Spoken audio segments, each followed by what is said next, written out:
So the question of today is, how damp is your van? I'm turning this into a little bit of a game show. It's a case of finding where the damp is. And that's not to say every single van I've looked at has had damp.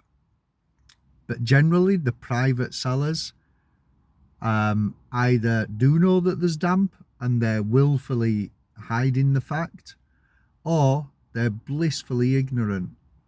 A couple of examples.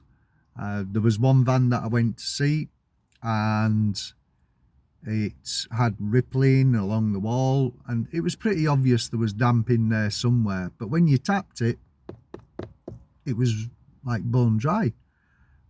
But unfortunately for them, I have a little magic tool. Now, this isn't the most expensive damp meter you can get, or moisture meter to use its correct term. It does have pins to penetrate, but I've never used them because it has a sensor on the back. And you run it across the surface, it gives you a signal, it tells you how much damp is in the fabric of the wall. Now, that's not to say that if it gives a positive reading that there's definitely damp in there, because you could be running it over a metal bar or a stud or something, so generally go around. But one thing you definitely do not want to hear is this. And that's what I heard when I went to see this van. Oh, shut up.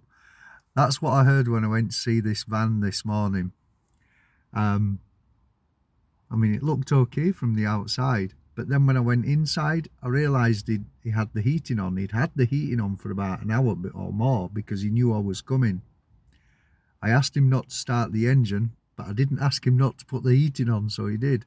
And then there was boxes of like crystals of salt around. So I already knew there was damp. And then I looked at the roof, and the lining was kind of hanging down. It was a cloth lining, but in other parts it was perfect. It was like nice and tight, even though it was a 20-year-old van. Now, I'm under no illusion that a 20-year-old van is going to have problems, but I just don't expect it to have, so many.